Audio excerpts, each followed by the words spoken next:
तो मेरे प्यारे विद्यार्थियों, आशा करता हूँ आप लोग घर में अच्छे से होंगे और खूब परिश्रम कर रहे होंगे पढ़ाई लिखाई में अपने। तो फिर से एक बार वादे के अनुसार मैं आप लोगों के सामने अर्थ के आधार पर वाक्य भेद के इस तीसरे पार्ट में उपस्थित हूँ।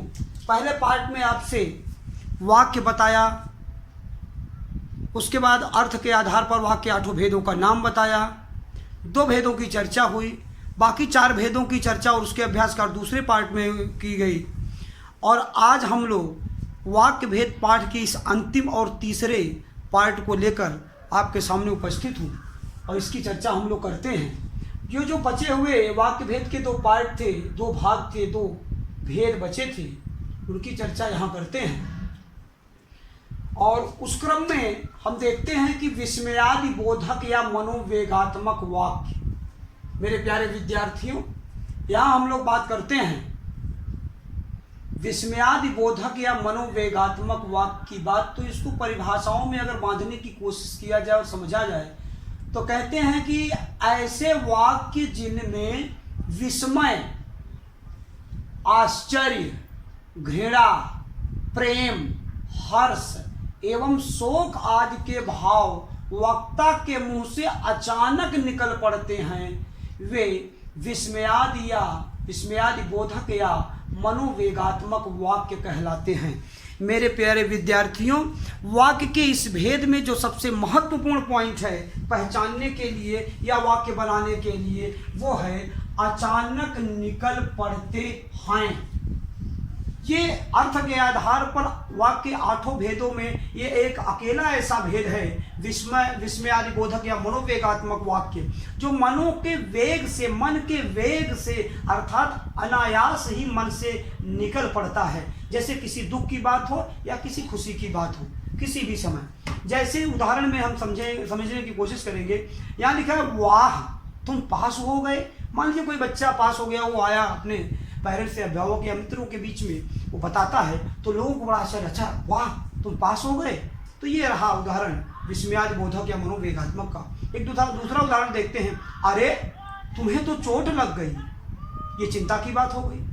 नेक्स्ट तीसरा उदाहरण क्या कह रहा है, धत सब काम बिगाड़ दिया।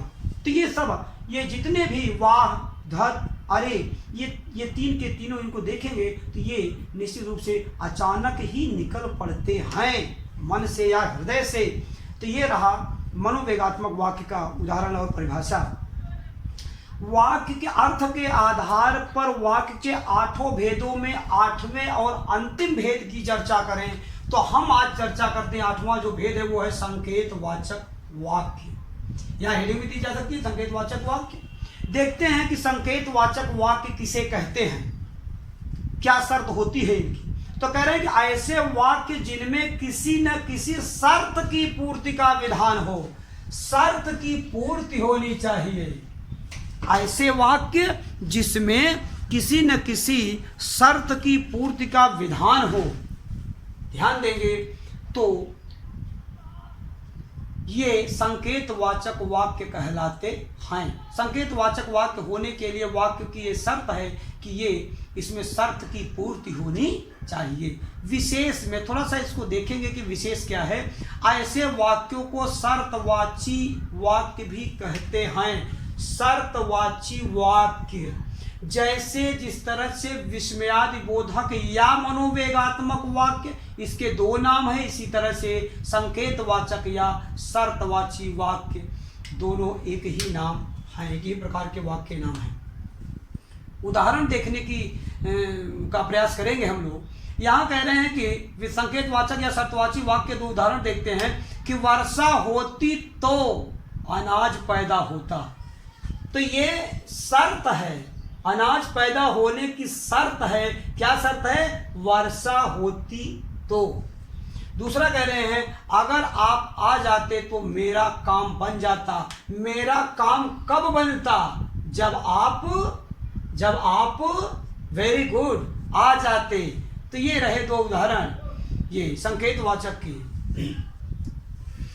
अब मेरे प्यारे विद्यार्थियों, वादे के अनुसार जैसा कि हम लोगों ने हमने आपसे अपने दूसरे वीडियो में इस रचना के आधार पर वाक्य भेद के जो दूसरा पार्ट था उसमें हमने वादा किया था कि एक ही वाक्य के को 8 प्रकार से बनाने का एक तरीका हम आपको सिखाएंगे, एक प्रकार बताएंगे और उसको देखते हैं। उसका एक उदाहरण हमने यहाँ लिखा भी हुआ है कि एक ही वाक्य के 8 भेद, एक ही वाक्य के 8 भेद कैसे बनाए जा सकते हैं, इसको देखेंगे। बहुत ही अच्छे से हमने यहाँ उदाहरण भी लिखा है, उसके प्रकार भी बताए हैं। इसी तरह से स्पष्ट और स्वच्छ रूप से बिना किसी गलती के आप लोग अपनी अभ्यास कॉपी में भी लिखेंगे। और यही है और अर्थ के आधार पर वाक्य भेद की सबसे बड़ी शर्त और सबसे बड़ी सफलता। यदि आप एक ही वाक्य को 8 प्रकार के वाक्यों में ट्रांसफर कर लेते हैं, बदल लेते हैं, बदलाव कर लेते हैं, तो निश्चित रूप से आपने अर्थ के आधार पर वाक्य भेद को बहुत ही अच्छे से पढ़ा है। और आपने बहुत अच्छे से पढ़ा, यह कैसे पता चलेगा? जब आप वीडियो को बार बार देखेंगे, बार बार समझेंगे और दिए गए सभी तीनों पार्टों के अभ्यास कार्यों को बार बार करेंगे तो निश्चित रूप से आपसे होगा। आइए मेरे साथ एक ही वाक्य को 8 प्रकार के वाक्यों में बदलने की कोशिश करते हैं और आइए मेरे साथ मिलकर आप लोग देखिए। एक वाक्य है, यह है वाक्य लड़की स्कूल जाती है। यह भी वाक्य यहां से भी शुरू हो सकता है, तो मैं चाहता हूं कि लड़की स्कूल जाए। मान लो इच्छावाचक से ही हम शुरू करते तो हमने केवल क्रम के कारण इसको यहां ऊपर लिया। विधानवाचक, नकारात्मक, प्रश्नवाचक, आज्ञार्थक, विस्मयवाचक, इच्छावाचक, संदेहवाचक, संकेतवाचक। अदरवाइज ये कोई भी वाक्य ऊपर नीचे हो सकता था। कोई भी वाक्य आपसे दे दिया जाए, किसी भी फॉर्म में दे दिया जाए, आप उसको 8 प्रकार में बदलने की कोशिश करेंगे। लड़की स्कूल जाती है, विधानवाचक वाक्य। अब अगर इसको नकारात्मक बनाना हो तो हम क्या कहेंगे? लड़की स्कूल नहीं जाती है। Very good. अब अगर इसको हम प्रश्नवाचक में हमको बनाना हो तो हम क्या करेंगे? तो यहां करेंगे कि क्या लड़की स्कूल जाती है और यहां प्रश्न सूचक का चिन्ह लगा देंगे। अब अगर इस प्रश्नवाचक वाक्य को क्या लड़की स्कूल जाती, इसी वाक्य को आज्ञार्थक में बनाना हो तो क्या करेंगे? क्या को हटा देंगे और कह देंगे कि लड़की, और यहां कॉमा कर देंगे, थोड़ा सा विराम लेंगे, लड़की स्कूल जाओ। कोई कह रहा है, कोई आज्ञा दे रहा है कि लड़की स्कूल जाओ। अब इस आज्ञार्थक वाक्य को, लड़की स्कूल जाओ वाक्य को अगर विस्मयवाचक वाक्य में बनाना हो तो देखिए क्या करेंगे? केवल करेंगे लड़की के इस बाद जो कॉमा है इसको हटा देंगे और लड़की से पहले अरे लगा देंगे। तो क्या कहेंगे? अरे लड़की स्कूल जाती है। अब अगर इस अरे लड़की स्कूल जाती है विस्मयवाचक वाक्य को अगर इच्छावाचक में बनाना हो तो हम कह सकते हैं कि मैं चाहता हूं कि लड़की स्कूल जाए। मेरे प्यारे विद्यार्थियों, मैं चाहता हूं कि लड़की स्कूल जाए, इस इच्छावाचक वाक्य को अगर संदेहवाचक में बनाना हो तो हम कैसे कहेंगे कि लड़की स्कूल जाती होगी। लड़की स्कूल जाती होगी। तो नेक्स्ट है लड़की स्कूल, अगर लड़की स्कूल जाती होगी संदेहवाचक वाक्य को संकेतवाचक वाक्य में बदलना हो तो क्या कहेंगे? लड़की स्कूल जाती तो, यहां कह सकते हैं पढ़ाई कर सकती है, पास हो जाती। इस वाक्य को आप फिलअप करेंगे, आप पूरा करेंगे। मुझे कहना होता तो मैं कह देता कि लड़की स्कूल जाती तो पढ़ाई करती। आप कुछ भी बना के इस वाक्य को पूरा करेंगे और संकेतवाचक वाक्य को, इसको आप क्या करेंगे? पूरा करेंगे। अभ्यास कार्यों की चर्चा करने से पहले मेरे प्यारे विद्यार्थियों, मैं आपको बता देना चाहता हूं कि अंतिम सफलता है ये अर्थ के आधार पर वाक्य भेद की अंतिम सफलता है कि आप किसी वाक्य को 8 प्रकार के वाक्यों में बदल सकते हैं। तो इस बात का ध्यान रखिएगा और खूब अध्ययन करिए। किसी तरह की कोई समस्या आती है तो आप हमें सूचित भी कर सकते हैं अपने संदेशों के माध्यम से। आगे देखते हैं। आज के इस दिए गए अध्ययन सामग्री से हम आपको अभ्यास कार्य दे रहे हैं और इस अभ्यास कार्य को आप पूरा करेंगे अपनी अभ्यास कॉपी में। पहला अभ्यास कार्य है कि विस्मयादि बोधक वाक्य को उदाहरण सहित स्पष्ट कीजिए। आप देख सकते हैं विस्मयादि बोधक वाक्य आपको पढ़ाया गया, समझाया गया, आप इसको यहाँ पर स्पष्ट करेंगे। उदाहरण आप इनको लेने के बाद अपने भी 2 उदाहरण जरूर लिखिएगा, जैसा मैं कहता हूं हर बार से, इस बार भी यही बात कह रहा हूं। और दूसरा अभ्यास कार्य संकेतवाचक या शर्तवाची वाक्य किसे कहते हैं? संकेतवाचक या शर्तवाची वाक्य ही है, दोनों के इसके दो नाम हैं और ये 8वां प्रकार है वाक्य भेद का। ये किसे कहते हैं इसकी परिभाषा और स्पष्ट करेंगे आप उदाहरण के साथ। मनोवेगात्मक और संकेतवाचक वाक्यों के, मनोवेगात्मक और संकेतवाचक वाक्यों के तीन उदाहरण लिखेंगे जो आपकी इस अध्ययन सामग्री में ना हो। Very good. इसको भी नहीं ले लेंगे कि मनोवेगात्मक और इच्छावाचक यहां से उठा लीजिए, ऐसा नहीं। नेक्स्ट है कि निम्नलिखित विधानवाचक वाक्यों का रूपांतरण कीजिए। मेरे प्यारे विद्यार्थियों, हमने यहाँ पर 2 विधानवाचक वाक्य दिए हैं।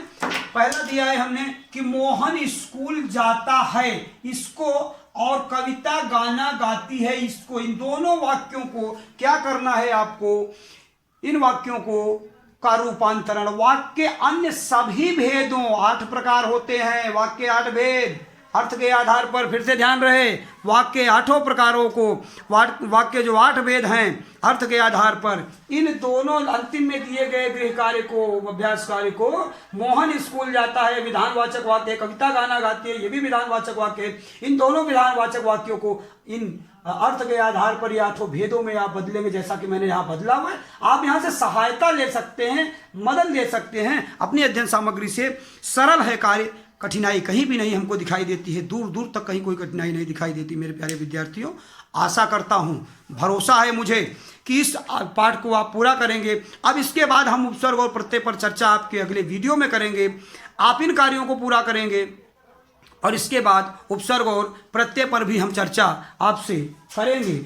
एक चर्चा थोड़ी सी, जैसा कि हमने आपसे वादा किया था, आपसे रह गई है, उस पर हम बहुत ही जल्दी में आपसे बात कर लेना चाहते हैं कि जो हमने पिछली बार आपको अभ्यास कार्य दिया था, उस पर जब हम लोगों ने चर्चा आपसे हमने कहा था कि मैं आपको बताऊंगा कि क्या आप ईमानदारी से पढ़ते हैं। ये क्या वाक्य का कौन सा भेद है? प्रश्नवाचक। वेरी गुड, बहुत अच्छा। बहुत सारे बच्चों ने कर लिया होगा, फिर भी मैं बता दे रहा हूँ। दूसरा मुझे अभ्यास कार्य यहाँ दिख रहा है, मैंने कहा था कि आपको जन्मदिन की ढेर सारी शुभकामनाएं, आपकी यात्रा मंगलमय। इस तरह के उदाहरण क्या हैं? निश्चित रूप से वेरी गुड, इच्छावाचक, बहुत अच्छे।